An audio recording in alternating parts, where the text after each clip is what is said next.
Holy shit, wait. So, as I'm literally about to record this video, right? Little Raw anniversary talk. I tweeted this out a couple of weeks ago, like in the beginning of the month, the 7th of this month, and I was saying watching this classic, and it was the Money in the Bank pay-per-view for 2K17's Brendan Play series, which you guys know he's one of my biggest, if not the biggest inspiration for starting this channel. He just liked my tweet. That made my day, Ren. Thank you. Aside from me geeking, let's get into Raw Anniversary and let's just unfold everything that came out of that amazing show. I'm not gonna lie. Now, in this video, there is going to be a lot of kayfabe. In this little Raw Anniversary talk video, I'm speaking as the consumer along with you guys. I'm not talking as the person who made it. I'll give you a little bit of insight on what I was thinking going into it, but overall, I really enjoyed the show. From a fan perspective, at least. I went back and rewatched it last, when I was doing the chat with you guys, and getting through that whole show, dude, it was a really good show. It was a really good show. Everybody showed up and showed out for that show. The energy was live in the chat, and I just thank you guys for that, seriously, because this show was really good. It was very, very good, and it was a very interesting pivot, especially since we have a pay-per-view coming up in 2-3 weeks, known as No Way Out.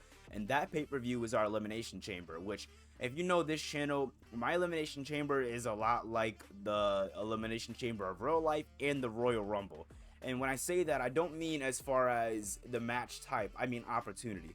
Going into real life WWE, Raw and SmackDown, a lot of those guys have two opportunities to go to WrestleMania. You have Royal Rumble and Elimination Chamber, and a lot of times the Royal Rumble will be for a Raw or SmackDown guy, and then the Elimination Chamber will go to the other person, just so that way you got your main events and your night set.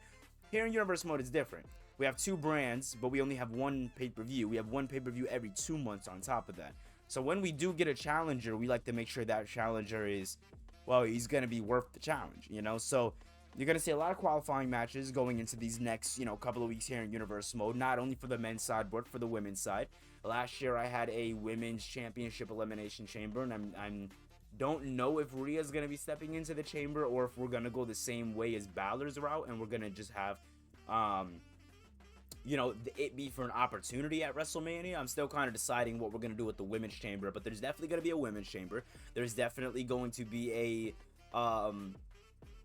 qualifying matches. The only one thing that I can say from a creator standpoint that I didn't do right with this Universe Mode series was the timing of tournaments. Now, looking back on everything looks pretty timed out, but that was my problem with trying to figure out King in the Ring. And King in the Ring honestly should have been King and Queen of the Ring, at least for the start of it, just so that way we got a lot more women on the card, because right now that's my main issue, trying to get a lot of those people back there. And it's not just with the women, it's with the men too. Nakamura has been cleared to come back for a while, and I just don't know what to do with him right now. So he's just kind of working out, doing his thing in the gym, and when he gets that call, we'll be there. But other than that, there's nothing for me to do with Nakamura right now.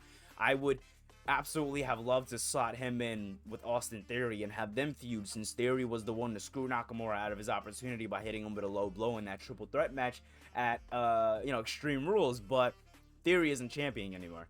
Not only is Theory isn't champion, Theory hasn't even been on TV. If Theory was on TV consistently like Cody Rhodes and a lot of those other guys in my Universe Mode, then it would have been fine, because I would have just slotted Nakamura in. But right now, Theory's not around. Nakamura is not down, not around. Strowman just came back, and Strowman is gonna be built up fairly interesting.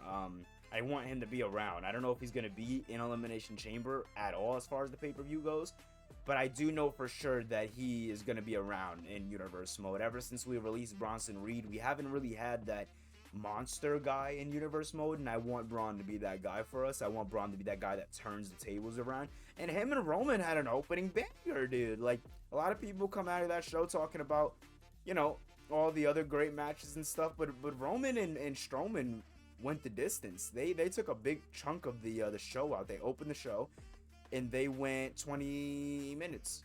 20 minutes exactly. So that's kind of fire, you know what I'm saying? So when it comes down to that, Roman, we obviously know he's gonna be fine. He's doing his shit with Solo. They're gonna squash their beef and figure their stuff out. But Strowman's gonna be around a little more. Now, this was something I was gonna announce in Universe Mode, but I'll just talk about it here. Alexa Bliss might be coming back because I had plans for her and back in season 1. If you guys ever seen one of these videos where I talk about the shows and stuff, I had plans for Alexa Bliss, but I don't know what happened. Alexa just didn't, she got pregnant in real life, and then I seen that, and because I try to, like, at least health wise, a lot of times, not all the time, because we had Brian in our universe mode when he was injured in real life technically, but with a lot of stuff, certain stuff, I try to divert. Like, for some people probably don't know, but right after Cody and Owens feuded at Survivor Series, that was supposed to split right into Owens and Sammy, because they were teased,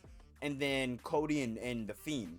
But we know what happened in real life, which I know some people still use him in the game and stuff, and props to you. It's not something I'm too comfortable doing, you know, like. So I don't know, it's just, there's a lot of interesting plans coming for everybody. You know, you seen Bobby Lashley on Raw. He's ready. That boy ready. And him and Damian Priest are gonna have an absolutely barn burner next week. I wouldn't say count Damian Priest out, because Damian Priest, I'm just saying don't count him out. That's all I'm saying. All I'm saying is don't count him out, because if Damian Priest goes into Elimination Chamber, I would have a lot of fun booking that tenseness between the Judgment Day, because we all know Damian Priest is loyal to Finn Balor, but like, what would Priest do with an opportunity for the World Championship? And I'm not talking about in real life Damian Priest. I'm talking about this Damian Priest, this version of Damian Priest that's been around all year. I don't even know what he would do with an opportunity like that, because Damian Priest hasn't really been in a lot of those top spots before, you know, and Priest's main goal has always been protecting Finn Balor, protecting the honor of the Judgment Day. That's always been Damian Priest's thing. So to give him that opportunity to rise, it'll be fairly interesting to see where it goes, but I'm pretty interested. But that's gonna be it. I didn't want to talk too much to you guys. I just wanted to kind of say that, listen, things are gonna be looking good going into No Way Out. And aside from that, Raw Anniversary is up on the Community Creations if you want to go check it out. So yeah, I love you guys, and I'll see you guys in the next one. Like and subscribe. We're on the road to 3K here in Universe Mode, and I'll see you guys in the next one. Peace.